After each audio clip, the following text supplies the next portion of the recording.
सुनिए सुनिए, जो सच है ना वो कभी बदलेगा नहीं। अमित जी नहीं, मेरा मुद्दा नहीं हुआ, मुझे सिर्फ 10 सेकंड चाहिए। राजीव गांधी जी ने स्टेटमेंट में कहा था, पहले से स्टेटेड पॉलिसी है, बायलैटरल इशू है, बायलैटरल ला का। ये नरसिंह राव जी ने भी 1995 में लाल किले के प्राचीर से कहा था, हल जो है वो इस्लामाबाद और दिल्ली में होगा, कोई तीसरे पार्टी का इंटरवेंशन नहीं लगेगा। ये कांग्रेस की पहले से भूमिका रही है। 25 जुलाई को अभी बात करने की आई है। Atul Patil, you made your point. Okay, Sudhanshu Trivedi, आप सबसे ज्यादा देर बोल रहे हैं। Atul Patil, okay, Sudhanshu Trivedi, make your point. Narendra Modi की मुंह में बात नहीं है कि मैं जवाब देता हूं। देखिए, बिल्कुल शांत। पहली बात, जो अतुल पाटिल जी ने कहा कि पाकिस्तान की आड़ में भारत की पॉलिटिक्स ना करिए महोदय, पाकिस्तान की आड़ में नहीं, बांग्लादेशी घुसपैठियों की बाढ़ पे आकर भारत की राजनीति करने का जो लोग ख्वाब देख रहे हैं वो हमको ये बताते हैं। अब मैं आपको इसका जवाब देता हूं। आपने कहा कि बायलैटरल रहेगा, तो मैं फैक्ट के साथ बोलता हूं।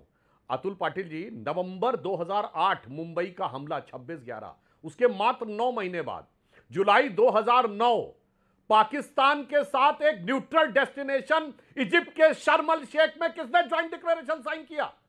क्यों इजिप्ट में जाकर साइन किया? और उसमें क्या कहा? वो तो अलग बात है कि ज्वाइंट डिक्लेरेशन साइन किया, बलूचिस्तान में अपना इन्वॉल्वमेंट मान लिया और यह कहा कि शांति वार्ता प्रभावित नहीं होगी।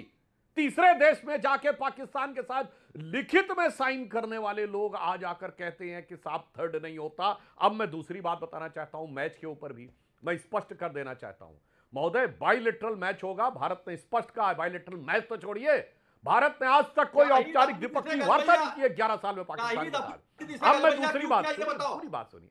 अरे पूरी बात सुनिए भाई, आप बोल रहे थे, मैंने बीच में नहीं बोला। आपने मेरे टर्न पे इंतजार करिए, आपका टर्न है, मेरी बात वो दर्शकों को तय करने दीजिए। जरूरत नहीं है अमित जी, अरे भाई आप काहे परेशान हो रहे हैं? अब आप देखिए, अब आप घबरा गए, मैच खेलना आप लोगों पे भारी पड़ गया है। हाँ, अरे मैं पूरी बात तो सुनिए, मेरी बात पूरी होने के बाद अब मैं बता रहा हूं। वो तो एक अलग पक्ष है कि एक आप थर्ड पोजीशन पे नहीं जाके टूर्नामेंट पे नहीं कर सकते। जैसे ओलंपिक में अगर 10 लोग 100 मीटर स्टेपल चेज में दौड़ रहे हैं तो आप कहें पाकिस्तान का खिलाड़ी है तो हम नहीं दौड़ेंगे, तो आप उससे बाहर हो जाएंगे, तो एक पक्ष है। मगर मैं बता रहा हूं, भारत सरकार एक आधार के ऊपर मना कर सकती थी, वो क्या था? सुरक्षा कारण। और ये लोग कितने बड़े षड्यंत्रकारी हैं कि आप सोचिए, यूएई में कोई सिक्योरिटी का इशू नहीं है, और अगर हम सिक्योरिटी इशू के ऊपर दुबई में मना करते हैं मैच खेलने को, तो भारत के यूएई के साथ जो संबंध है, इंडिया यूरोप इकोनॉमिक कॉरिडोर में दुबई हमारे साथ है। दुबई पाकिस्तान के मुकाबले हमारे साथ खड़ा रहा है यूएई। और इतना ही नहीं, उसने अपना सबसे बड़ा सम्मान दिया है, ऑर्डर ऑफ जायद दिया है प्रधानमंत्री जी को।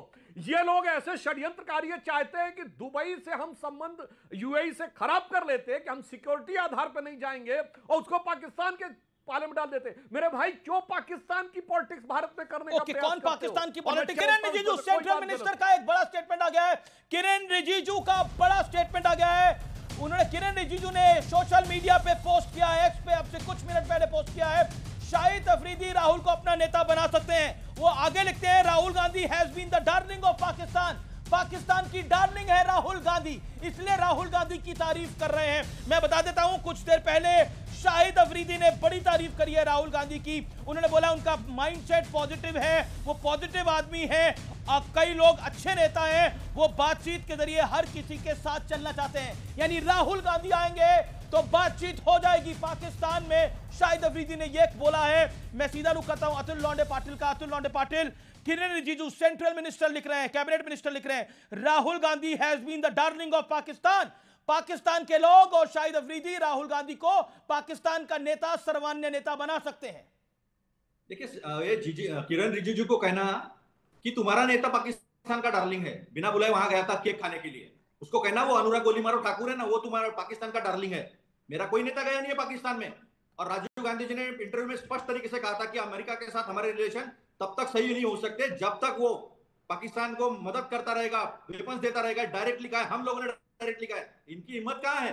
अब रही बात किरेन रिजिजू की, तो किरेन रिजिजू तो चमचा लेके सामने आएंगे ही ना, सच्चाई कहां उनके पास है। और इनको देखो कैसा क्या है चमचा।